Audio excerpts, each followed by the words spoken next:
ఏందే ముఖమని తీసుకుపోయినావు గట్లయినావు తిండి తింటలేవానే నీకు చెప్పినా గానీ అత్త నాకే ఫీవర్ జలుబు అందుకే ఇట్లా అవుతున్నా. నీకు జ్వరం వస్తుందని చెప్తే నేనైనా ఇంటికి వచ్చి పని అన్న చేసి పెడదు అదే నీకు ఏం తింటానవో ఏం పోతానవో. నీ ఆరోగ్యమే అట్లా ఇట్లుందే, నువ్వు వచ్చి నాకు చేస్తావానే. ఇక నా కొడుకుని చేసుకోను అన్నావు, ఇక నాకు మా అత్తకేం సంబంధం అనే నువ్వు మాట్లాడతలేవే. ఇక అట్లా అనుకునేదాన్ని ఇప్పుడు ఇంటికి వచ్చేదాన్ని అత్త.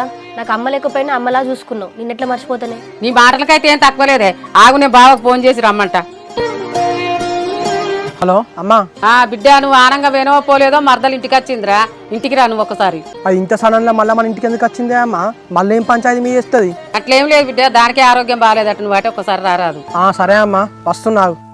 అరే ఏమైందిరా, ఎందుకు అమ్మ ఫోన్ చేసింది? నా మరదలు ఇంటికి వచ్చిందట్రా, దానికట హెల్త్ మంచిగా ఉంటలేదట, అమ్మ ఇంటికి రమ్మని చెప్పి ఫోన్ చేస్తాను. మరదమ్మ ఇంటికి వచ్చిందా? మరి వెళ్తావారా? ఇంటి దగ్గర ఉన్నదట్రా, ఒకసారి పోయి కలిసత్తా. హలో సంధ్య. అన్వేష్ నా ఇంటర్వ్యూ కూడా అయిపోయింది. వాళ్ళు అడిగిన క్వశ్చన్స్ అన్నిటికీ ఆన్సర్ ఇచ్చిన. మరి ఇంటర్వ్యూ అయిపోయిన తర్వాత ఏమైనా చెప్పిల్లా? సెలెక్ట్ అయినది కాందేమో మెయిల్ వస్తుందని చెప్పిండు. సరే మరి ఉంటానండి, మళ్ళీ కాల్ చేస్తా. అంకితన్ మనసులో ఇప్పుడు సంధ్యతో హ్యాపీగా ఉంటాను, మళ్ళీ ఇప్పుడు పోయి కలిసి అవసరమా? అత్త ఇక బాగా వచ్చినట్లేడే, మరి ఏదైనా పనిలో ఉన్నట్టున్నాడు, నేను ఇంటికి వెళ్తా. ఏం ఉండరాదే, బావ వచ్చినాక ఇంత తినిపోదు.